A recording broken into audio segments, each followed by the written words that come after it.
Hello and welcome to the Beyond Shakespeare podcast live and this last episode of Beware the Cat. I am your host and performer, Robert Crighton, and this is for the time being going to be one of the last live stream readings I'm going to be doing. I will pick this up again in the future. But for the next week, I'm going to be focusing on producing the exploring sessions online. Today's performance is part of the reason I've spent the last couple of hours trying to actually connect the live stream together, and it has been a bit of a sod. So hopefully this is getting to you, because it has been getting a little bit harder this week to secure a connection, and I suspect that it's just generally the internet is getting used so much more at the moment that these things get harder and harder to do live. So that's not to say I did promise a great's worth of wit, and there are lots. I've got a good 4 or 5 other texts, but also I just need a little bit more time to prepare the texts and make sure that they're rehearsed not just on the day itself, which is how I've been doing this in the morning, because I lost a good hour's run-through time of this, so I'm not quite as with it as I have been earlier in the week.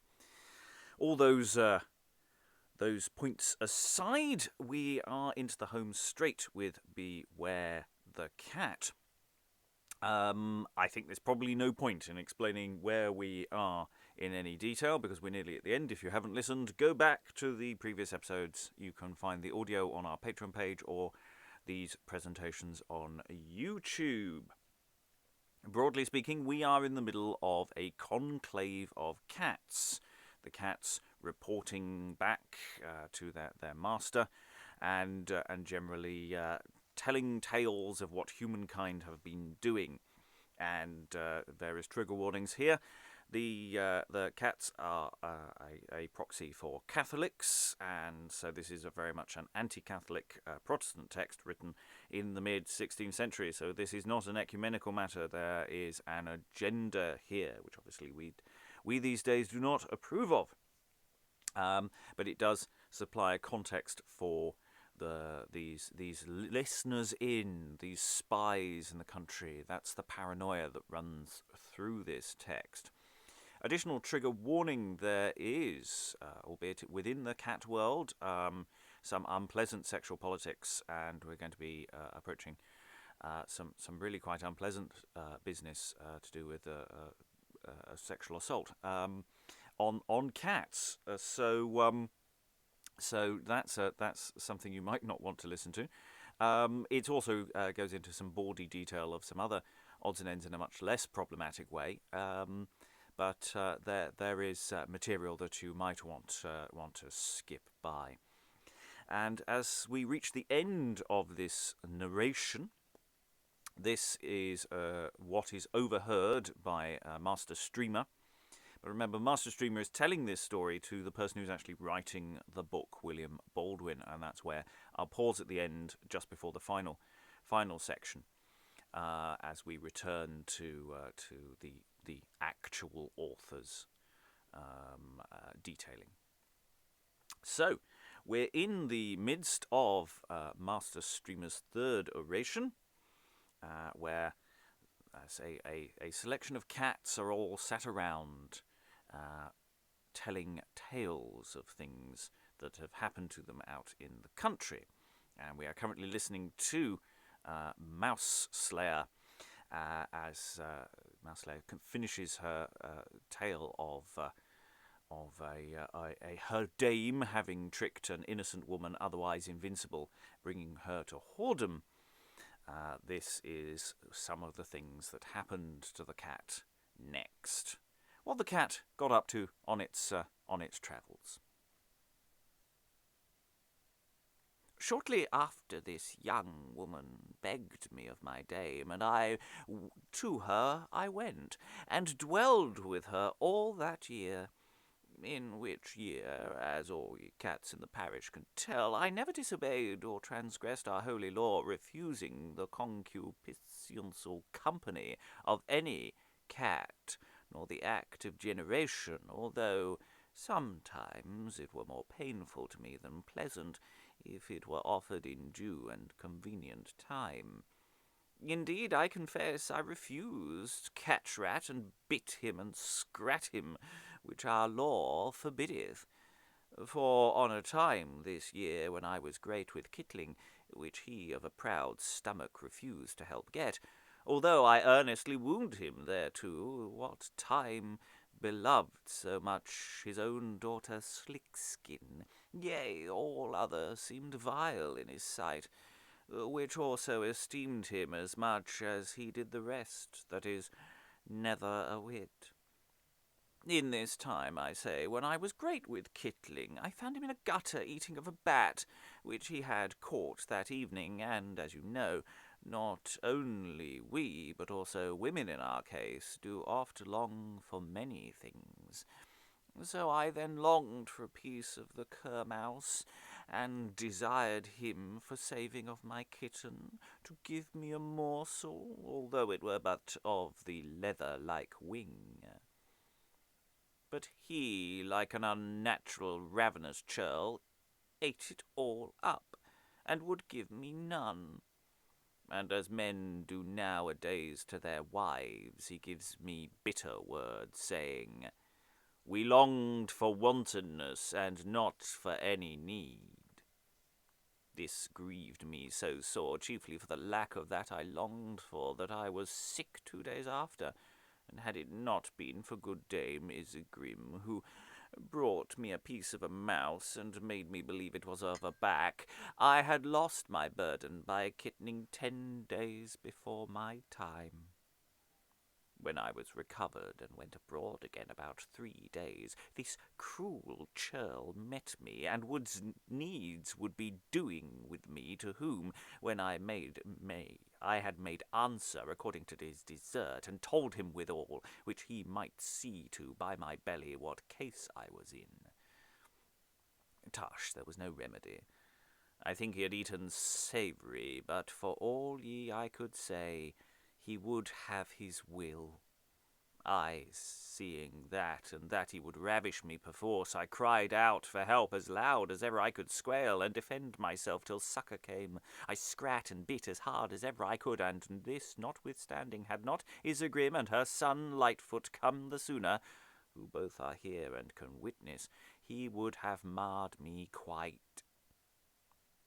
Now, whether I might in this case refuse him, and do as I did, we out of breach of our holy law, which forbiddeth us females to refuse any males not exceeding the number of 10 in a night, judge you, my lords, to whom the interpretation of the laws belongeth. Yes, surely, quoth a Grisard. For in the 3rd year of the reign of Glacion, at a court holden in Catwood, as appeareth in the records, they decreed upon that exception, forbidding any male in this case to force any female, and upon great penalties. But to let this pass, whereof we were satisfied in your purgation of the first night, tell us how you behaved with your new mistress, and that as briefly as you can, for lo, where Corleonis is almost plain west, whereby you know the goblin's hour approacheth.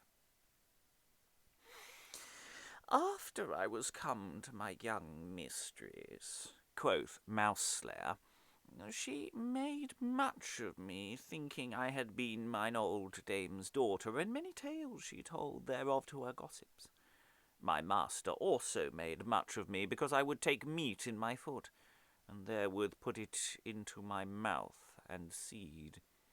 In this house dwelled an ungracious fellow, who, delighting much in unhappy turns, on a time took 4 walnut shells, and filled them full of soft pitch, and put them upon my feet, and then put my feet into cold water till the pitch was hardened, and then he let me go. But, Lord, how strange it was to me to go in shoes, and how they vexed me, for when I ran upon any steep thing they made me slide and fall down. Wherefore all that afternoon, for anger that I could not get off my shoes, I hid me in a corner of the garret which was boarded, under which my master and mistress lay. And at night, when they were all in bed, I spied a mouse playing in the flower, and when I ran at her to catch her, my shoes made such a noise upon the boards that it waked my master, who was a man very fearful of sprites. And when he and his servants hearkened well to the noise, which went pit, pat, as it had been trampling of a horse, they waxed all afraid, and said surely it was the devil. And as one of them, an hardy fellow, even he had shooed me, came up the stairs to see what it was. I went downward to meet him, and made such a rattling that when he saw my glistering eyes, he fell down backward and brake his head, crying out, "The devil, the devil, the devil!" Which his master and all the rest hearing ran naked as they were into the street, and cried the same cry, whereupon the neighbours arose, and called up among other an old priest, who lamented much the lack of holy water, which they were forbidden to make. Howbeit, he went to church, and took out of the font some of the christening water, and took his chalice and wafer unconsecrate, and put on a surplice, and his stole about his neck, and fet out of his chamber a piece of holy candle, which he had kept 2 years. And herewith he came to the house, and with his candle light in one hand, and a holy water sprinkle in the other, and his chalice and wafer in sight in his bosom, and a pot of font water at his girdle, up he came praying toward the garret, and all the people after him. And when I saw this, and thinking I should have seen some mass that night as many nights before in other places I ran towards them, thinking to meet them. But when the priest heard me come, and by a glistening had seen me, down he fell upon them that were behind him. We with his chalice hurt one, with his water pot another, and his holy candle fell into another priest's breach beneath, who, while the rest were horsening me, was conjuring our maid at the stair foot, and ought to besinged him. For he was so afraid with the noise of the rest which fell, that he had not the power to pull it out. When I saw all this business, down I ran among them, where they lay on heaps, but such a fear as they were all in them, I think, was never seen before. For the old priest, which was so tumbled among them that his face lay upon a boy's bare arse, which belike was fallen headlong under him, was so astonished that when the boy, which for fear beshit himself, had all to raid his face, he neither felt nor smelt it, nor removed from him. Then went I to my dame, which lay among the rest, God knoweth very madly, and so mewed and curled about her, that at last she said, I ween it be my cat. That, hearing the knave that had shewed me, and calling to mind that erst he had forgot, so it was indeed, and nothing else. That, hearing the priest, in whose holy breach the holy candle all this while lay burning, he took heart a grace, and before he was spied, rose up, and took the candle in his hand, and looked upon me, and all the rest of the company, and fell a-laughing at the handsome lying of his fellow's face. The rest, hearing me, came every man to himself, arose, and looked upon me, and cursed the knave that had shewed me, who would in no case be a-known of it. This done, they got hot water, and dissolved the pitch, and plucked off my shoes, and then every man after they desired each other not to be acknowledged of this night's work, for shame departed to their lodgings, and all our household went to bed again. When all the cats and I, to do for 2-4 company, had laughed at this apace, when all the cats, and I too for company, had laughed at this space, Mouse-slayer proceeded, and said, After this, about 3/4 of a year, which was at Whitsuntide last, I played another prank, and that was this. The gentleman, who by mine old dame's lying and my weeping was accepted and retained of my mistress, came often home to our house, and always in my master's absence, was doing with my dame. Wherefore, desirous ye my master might know it, for they spent his goods so lavishly between them, that notwithstanding his great trade of merchandise, they had unweeting to him almost undone him already. I sought how I might bewray them, which as hap would, at time remembered, afore came to pass thus. While this gentleman was doing with my dame, my master came in so suddenly that he had no leisure to pluck up his hose, but with them about his legs ran into a corner behind the painted cloth, and there stood I, warrant you, as still as a mouse. As soon as my master came in, his wife, according to her old wont, caught him about the neck and kissed him, and devised many means to have got him forth again. But he, being weary, sat down and called for his dinner.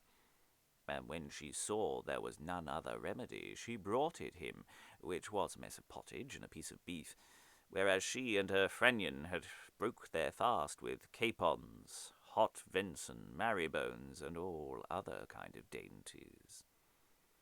I, seeing this, and minding to show my master how he was ordered, got behind the cloth, and to make the man speak, I all to pawed him with my claws upon his bare legs and buttocks, and for all this he stood still and never moved. But my master heard me, and thinking I was catching a mouse, bade my dame go help me, who, knowing what beast was there, came to the cloth, and called me away, saying, "Come, puss, come, puss," and cast me meat into the flour.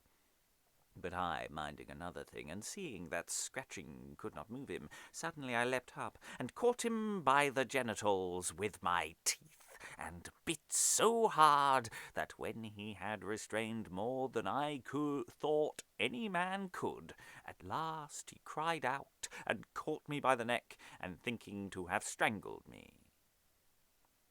My master, not smelling but hearing such a rat as was not wont to be about such walls, came to the cloth, and lifted it up, and there he found this bare-arsed gentleman strangling me, who had his stones in my mouth.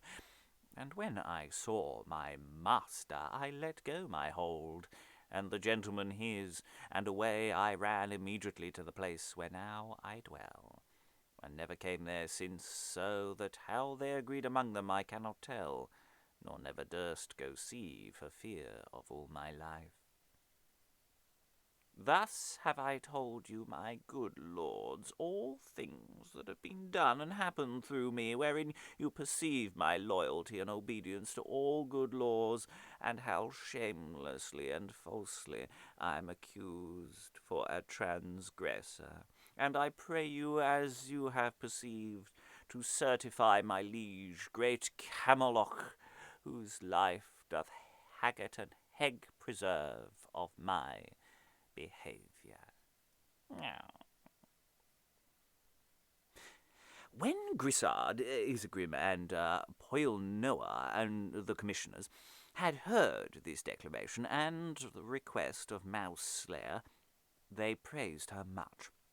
And after that, they had commanded her, with all the cats, that's to be on St. Catherine's Day next in chewing at Katniss, whereas they say Camoloc would hold his court, they departed. And I, glad to have heard what I heard, and sorry that I had not understood what was said the other 2 nights before, got me to bed and slept a good. And in the next morning, when I went out into the garden, I heard a strange cat ask of our cat what Mouse-Slayer had done before the commissioners those 3 nights. To whom our cat answered that had purged herself of crime that was laid to her charge by Catrat, and declared her whole life for 6 years' space, wherefore in the first 2 years, as we said, she said she had 5 masters, a priest, a baker, a lawyer, a broker, and a butcher, all whose prithy deceits, which she had seen, she declared the first night. In the next 2 years she had 7 masters, a bishop, a knight, apothecary, a goldsmith, an usurer, an alchemist, and a lord, whose cruelty, study, craft, cunning, folly, waste, and oppression she declared the second night, wherein this doing was notable. Because the knight, having a fair lady to his wife, gave his mind so much to his book, that he seldom lay with her. This cat, pitying her mistress, and minding to fray him from lying alone, on a night when her master lay from her, got to his mouth, and drew so his breath that she almost stifled him. A like part she played with the usurer, who being rich and yet lived miserably, and feigning him poor, she got one day while his treasure chest stood open, and hid her therein, whereof he not knowing locked her in it. And when at night he came hither again, and heard one stirring there, and thinking it had been the devil, he called the priest, and many other persons to come and help him to conjure. And when, in their sight, he opened his chest, she leapt out, and they saw what riches he had, and ceased him thereafter. As for what was done and said yesternight, both of my lord Grissard's hard adventure, and of Mouse Slayer's bestowing her other 2 last years, which was nothing in comparison of any other 2 years before, I need not tell you, for you were present and heard it yourself. This talk low I heard between these 2 cats, and then I got me in and brake my fast with bread and butter, and dined at noon with common meat, which so but repleted my head again, and my other powers in the first digestion, that by night time they were as gross as ever they were before. For when I hearkened at night to other 2 cats, which, as I perceived by their gestures, spake of the same matter, I understood never a word. Lo, here have I told you all. Chiefly you, my lord, a wonderful matter, and yet as uncredible as it is wonderful, notwithstanding, when I may have convenient time, I will tell you other things which these eyes of mine have seen, and these ears of mine have heard, and that of mysteries so far passing this, that all which I have said now shall in comparison thereof be nothing at all to be believed. In the meanwhile I will pray you to help to get me some money to convey me on my journey to Caithness, for I have been going thither these 5 years, and was never able to perform my journey. When Master Ferrers had promised that he would, every man shut up his shop windows, which the foresaid talk kept open 2 hours longer than they should have done.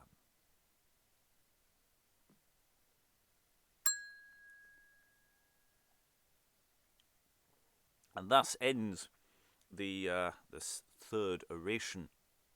The book closes with an exhortation and a hymn. I have not attempted to find some music to go with the hymn, though maybe I should have done, and maybe that's something for the future. But we now return primarily to Master Ferrers, William Baldwin's voice, as it were, at the very end here. An exhortation.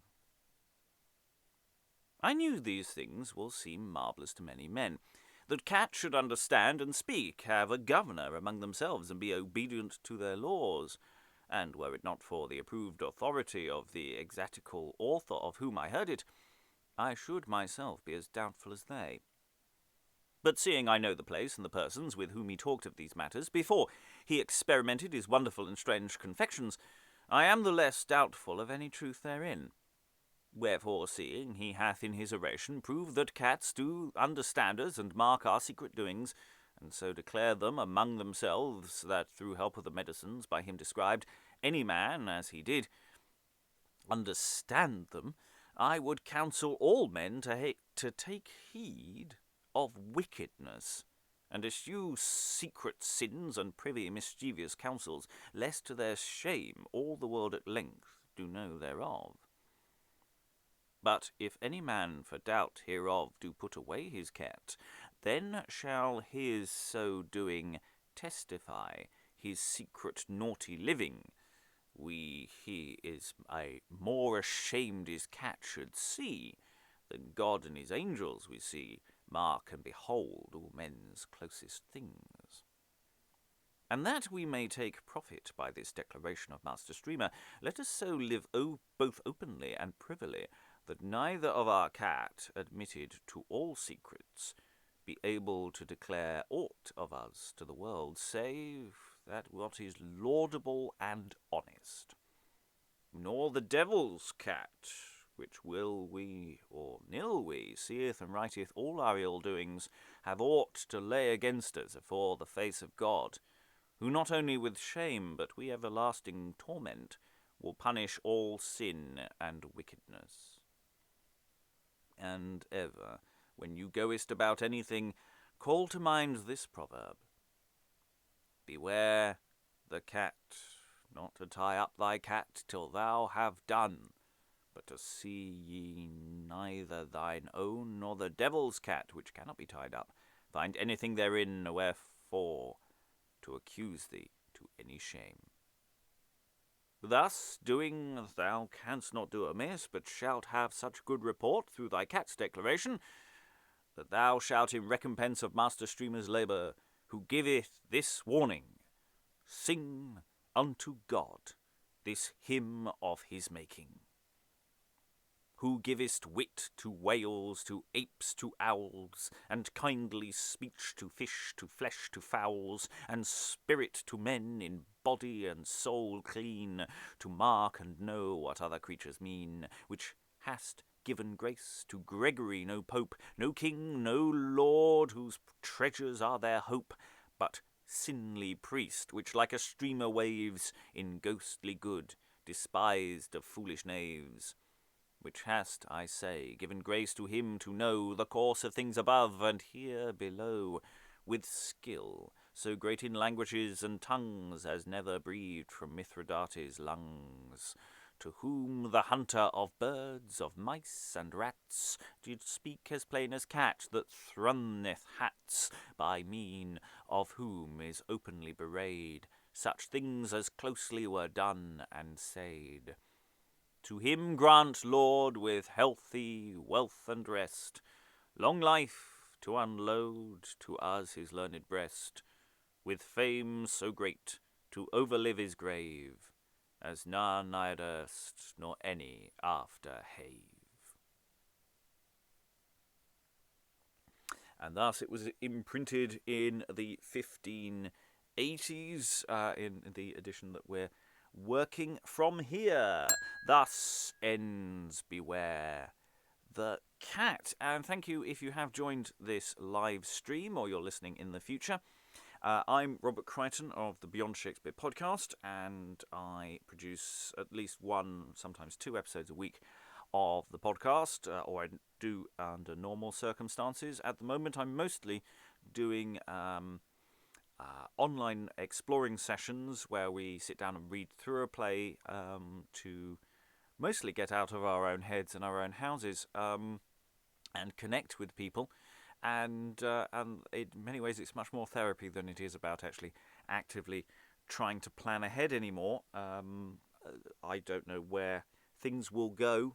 Certainly this year is effectively cancelled in terms of all of the plans that I had put in place. But hopefully in the future things will improve, and next year we might be able to get into a position where we're back in business again. If you're interested in anything that we do, go to beyondshakespeare.org, where you can find links to all the things. There is a Patreon page if you want to join us and get, when we're back to normal, certain benefits. You get most of the material early, and that's at patreon.com/beyondshakespeare. Otherwise, find us on Twitter at beyondshakes. I've been your host for this special live streaming. Thank you for listening, and keep an eye out for when I might be doing this again. Have a lovely day. Stay safe. Bye.